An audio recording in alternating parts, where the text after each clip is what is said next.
Então, quem fez as obras na vida de Cristo, se Ele é o nosso grande exemplo, então nós temos que encontrá-lo na mesma situação que nós, nos ensinando como fazer as coisas da maneira apropriada, certo? Nós lemos em Filipenses, capítulo 2, versículos 13 e 14, de sorte que, meus amados, assim como sempre obedecestes, não só na minha presença, mas muito mais agora na minha ausência, assim também operai a vossa salvação com temor e tremor, porque Deus é o que opera em vós tanto querer como efetuar segundo a sua boa vontade. Nós temos aprendido que o temor e tremor que nós temos que operar a nossa salvação é o temor e o tremor de que somos nós fazendo as obras em nossas vidas.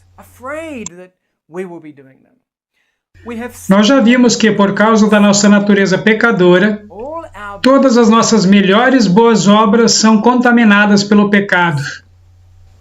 Então, Deus está esperando que nós permitamos que Ele realize o verso 13 em nossas vidas, para que Ele possa operar em nós o querer efetuar segundo a sua boa vontade. Deus tem que ser quem faz todas as obras, as pequenas obras e as grandes obras. Então, quando nós acordamos de manhã, uma das primeiras coisas que nós devemos fazer é reconhecer a nossa grande necessidade. Senhor, não me deixe fazer as minhas obras hoje. Faça-as, por favor, porque eu não posso. E durante o nosso dia, essa oração se torna o clamor do nosso coração, momento a momento. Primeiro, você tem que aprender essas coisas nas maiores experiências de sua vida. Você pode ter uma grande provação diante de você e você sabe que você não é capaz de lidar com essa situação. Então, você clama a Deus e Ele ouve a sua oração. Então, você olha para trás e diz, uau, Deus definitivamente fez isso, não fui eu. Eu não sei como eu poderia ter passado por essa situação sem ficar zangado, estressado ou algo como isso. Mas você pode ver claramente que Deus entrou, assumiu o controle de sua vida e trabalhou em você exatamente o que você precisava para ter um resultado positivo em sua vida. E começando a partir daí, este hábito de não permitir que sejam suas obras, mas que sejam as obras de Deus em sua vida, você chega até as coisas menores de sua vida como se fosse a sua própria respiração. Para alguns indivíduos, pode começar com as coisas menores, e então ir para as maiores. Mas, de qualquer maneira, onde quer que seja que nós podemos ver um problema e começamos a deixar que Deus lide com ele, se tornará um hábito clamar a Deus todos os momentos da nossa vida. Mas uma coisa é certa, nós estaremos constantemente com medo de confiar em nós mesmos, com medo de que sejamos nós que estejamos fazendo as obras, com medo das consequências, mas mais do que isso, com medo de ofender a Deus por estar pecando, e sendo novamente a causa da crucifixão de nosso querido Salvador. Talvez seja isso que nós temos aprendido em nossas experiências anteriores. E é o que nós fazemos quando nós fazemos as obras. Então, como Jesus viveu sua vida, Ele deixou o céu e veio à terra para participar da nossa experiência. Quão perfeitamente você acha que Ele participou da nossa experiência? Vamos ler Hebreus capítulo 5, versículo 7. E diz o seguinte, o qual nos dias da sua carne, oferecendo com grande clamor e lágrimas, orações e súplicas ao que o podia livrar da morte, foi ouvido quanto ao que temia. Quando Jesus veio a esta terra, como era a sua vida? Muito parecido com o que a nossa vida se tornará. uma vida com grande clamor e lágrimas ao nosso Pai Celestial. Por que a sua vida foi assim? Pela mesma razão da nossa. Leia comigo João capítulo 5, versículo 30. Jesus diz: eu não posso de mim mesmo fazer coisa alguma. Como ouço, assim faço. E o meu juízo é justo, porque não busco a minha vontade, mas a vontade do Pai que me enviou. Jesus perfeitamente entrou em nossa experiência. Ele também falou que ele não poderia fazer nenhuma de suas obras. O plano da salvação inteiro teria desmoronado. E nós estaríamos perdidos para sempre. Então ele, dia a dia, momento a momento, ele estava operando a nossa salvação com temor e tremor, temendo que ele poderia ser encontrado fazendo as suas próprias obras. Então, se ele não fez as obras, quem fez?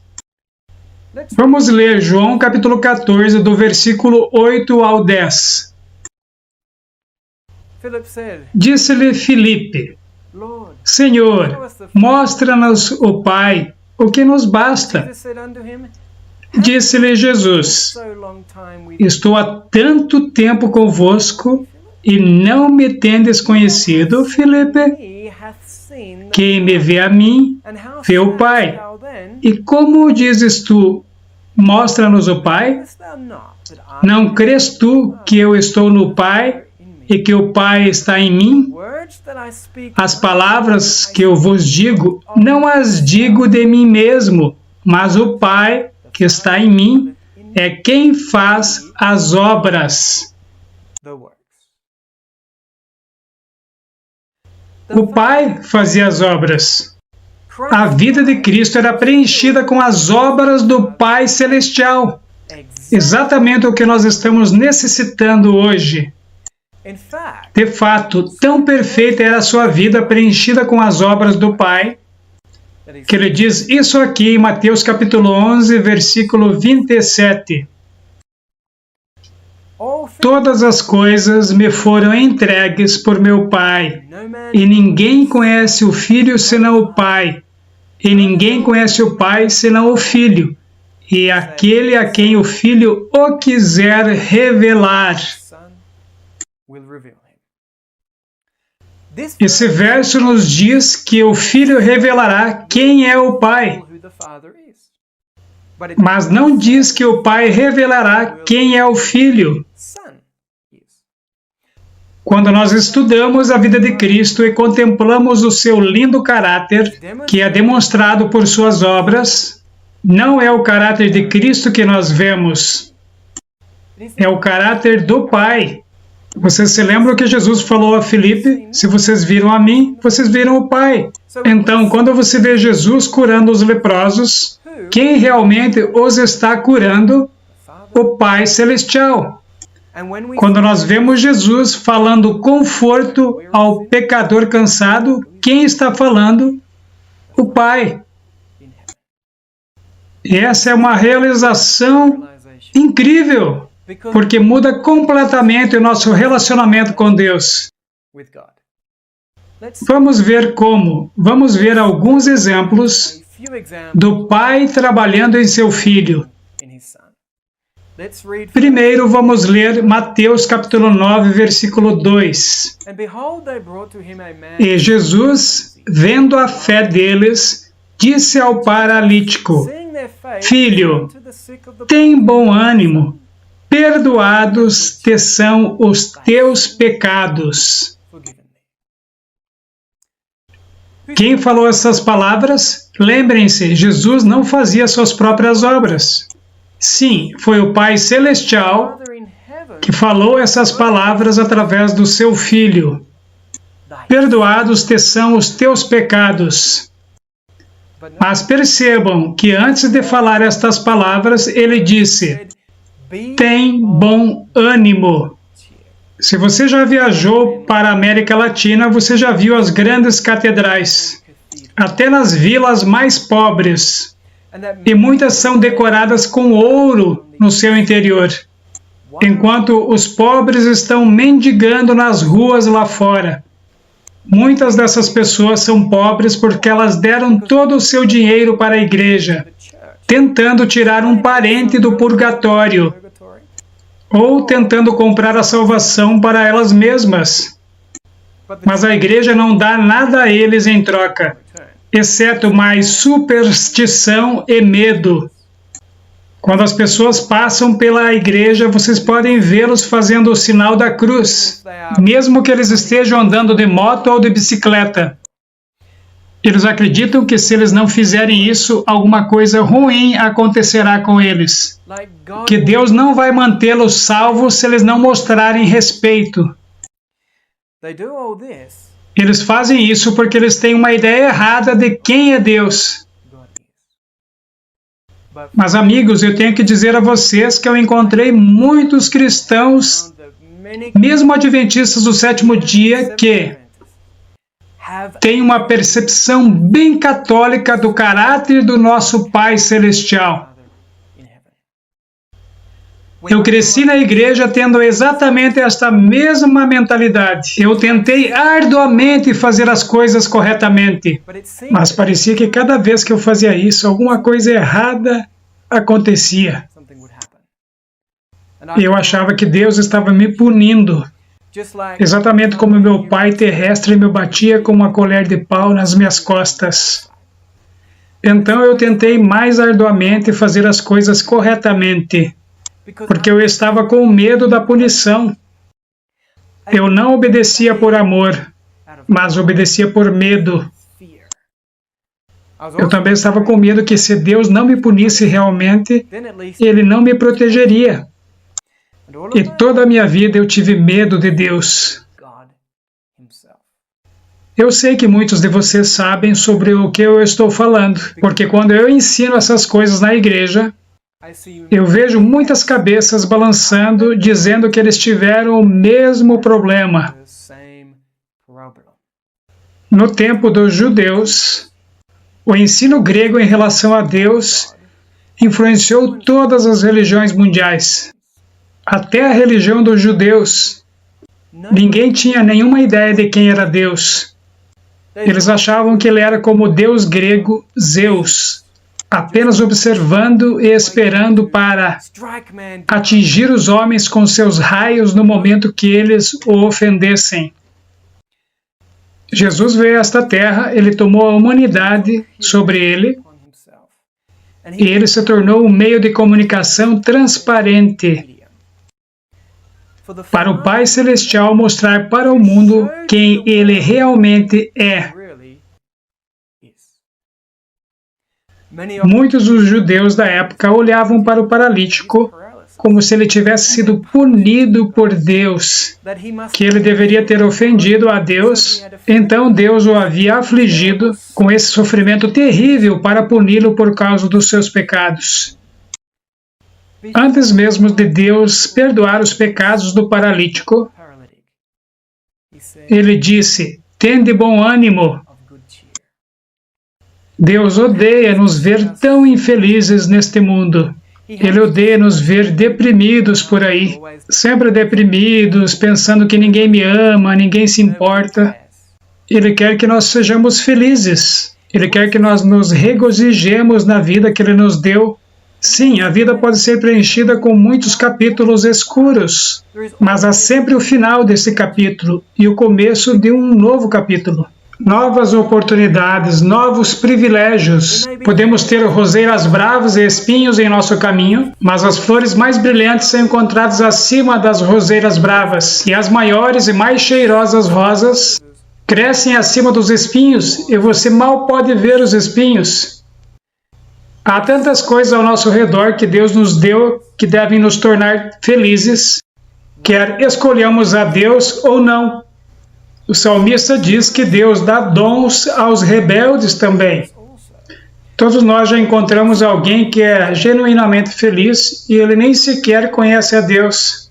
Mas alguns cristãos estão entre as pessoas mais infelizes do mundo. Isso é errado, mas por que eles são assim é porque nós temos uma ideia errada do caráter do nosso Pai Celestial. Vamos olhar para outro exemplo do Pai revelando-se em seu Filho. Havia uma mulher que foi pega no ato do adultério. Eles a levaram a Jesus pensando que ele a condenaria à morte. Mas, em vez disso, ele se curvou e começou a escrever na areia os pecados dos fariseus. E, vagarosamente, eles foram embora, autocondenados. Vamos ler João capítulo 8, versículos 10 e 11. E, endireitando-se Jesus, e não vendo ninguém mais do que a mulher, disse-lhe: Mulher, onde estão aqueles teus acusadores? Ninguém te condenou? E ela disse: Ninguém, Senhor. E disse-lhe Jesus: Nem eu também te condeno. Vai-te e não peques mais. Quem está falando é o Pai Celestial. Lembrem-se, Jesus não fazia as suas próprias obras. Era o Pai que fazia as obras. Então aqui está uma mulher que foi pega no ato de um terrível pecado. Mas o que o Pai Celestial diz? Eu não condeno você.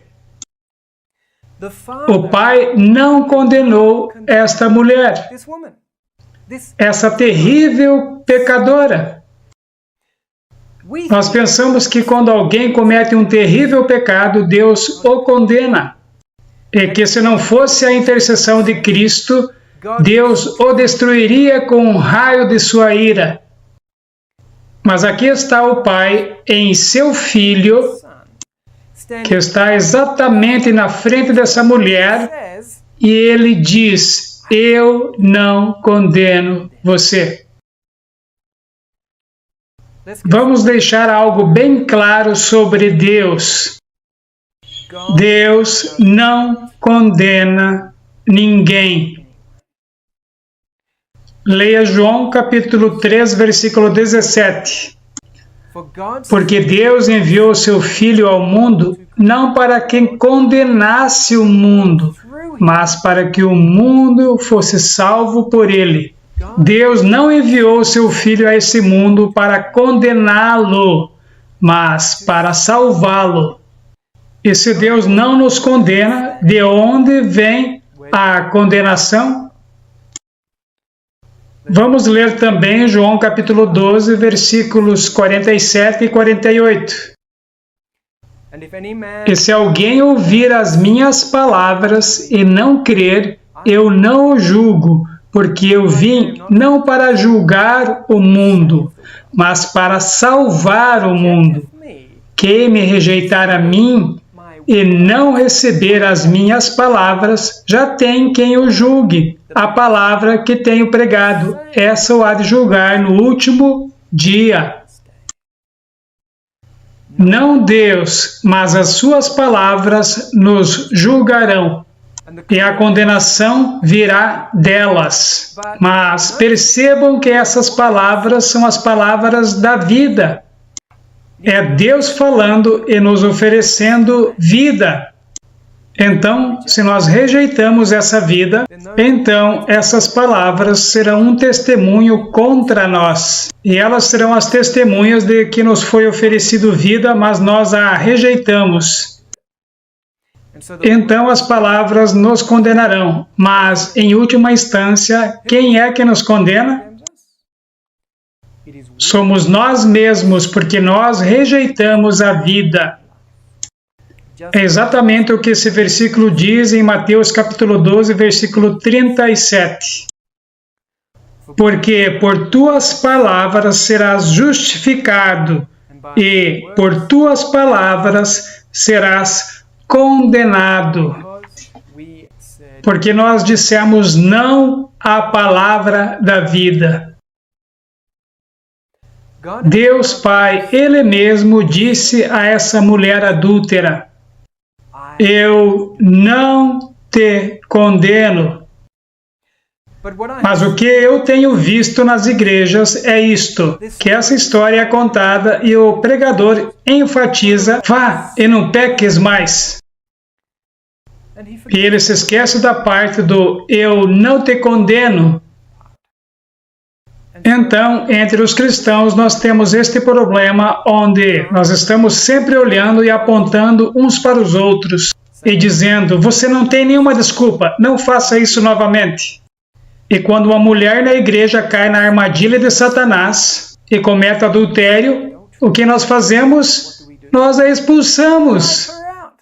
Nós a fazemos sentir que ela é uma tão terrível pecadora, tão grotesca e suja e muito imunda, para estar no meio de nós, que ela deve sair de perto de nós, antes que ela contamine o resto de nós. Sim, nós devemos lidar com o pecado na igreja, mas da maneira correta, da maneira como Deus lidaria com ele. E antes dele dizer qualquer coisa, ele diz, eu não condeno você. Deus nos ajude a fazer isso. A razão de nós termos muitos problemas na igreja hoje é que nós temos uma concepção errada do caráter do nosso amoroso Pai Celestial. Nós justificamos o nosso tratamento duro com os outros porque nós achamos que é isso que Deus faria. Não é de se admirar porque muitas pessoas não vêm para a igreja hoje. Quem que gostaria de adorar um Deus como esse? Quando você está olhando para o amoroso Jesus, quando você está contemplando o amor, a misericórdia e a compaixão que você vê na vida dele, você não está olhando para Jesus, você está olhando para o seu Pai Celestial. E quando o seu coração é levado a ele, e que você sabe que você estaria salvo se você apenas se jogasse em seus braços, meus amigos, é para os braços do Pai que você está sendo conduzido. Eu sempre pensei que quando eu estava olhando para Jesus, eu estava olhando para um caráter diferente daquele do Pai. Eu pensava em Jesus como meu intercessor. Era como meu irmão mais velho, que estava entre mim e o julgamento severo do Pai Celestial, que estava apenas esperando para me punir pelos meus pecados. E Jesus estaria entre mim e ele, levantando as suas mãos para impedir que seu Pai se levantasse do seu trono com ira. E era como se ele gritasse, Pai, Pai, não machuque o Cameron, machuque a mim no lugar dele. Uau, eu machuquei o coração do meu Pai Celestial por ter acreditado nesta mentira abominável. Isto me mostra que há mais na intercessão de Cristo do que eu penso. Vamos ler João capítulo 8, versículo 28. Disse-lhes, pois, Jesus, quando levantardes o Filho do Homem, então conhecereis quem eu sou, e que nada faço por mim mesmo, mas falo como meu Pai me ensinou. Jesus diz, eu não estou falando as minhas próprias palavras, é o Pai falando. Quando eu digo a você, seja feliz, é Ele. Quando eu digo a você, eu não te condeno, é Ele. E quando eu digo que eu amo você, é Ele dizendo. É claro que Jesus nos ama também, e Ele veio a este mundo para que o Pai pudesse viver a sua vida através dele e nos mostrar quem Deus realmente é.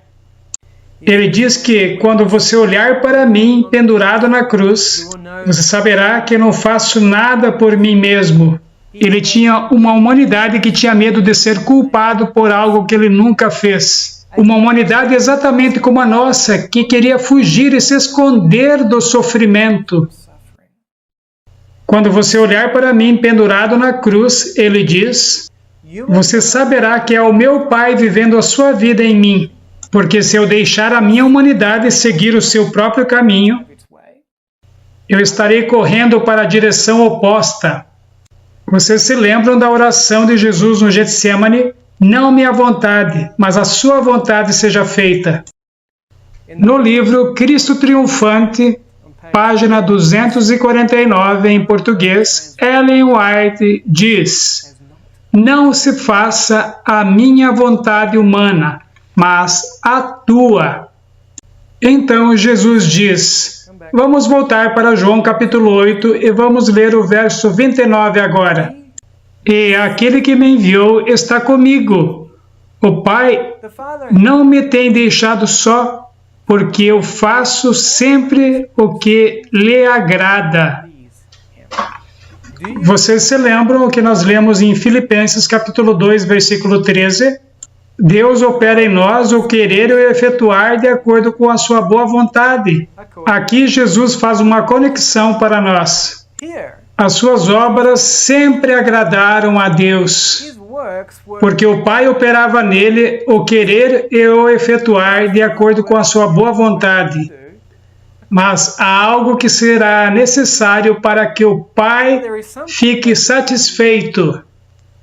Vocês conhecem o verso? Está aqui em Hebreus, capítulo 11, versículo 6.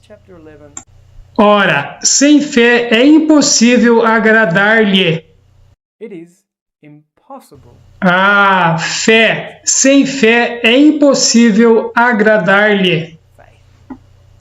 Sem fé é impossível para Deus operar em nós o querer e o efetuar as coisas que lhe agradam.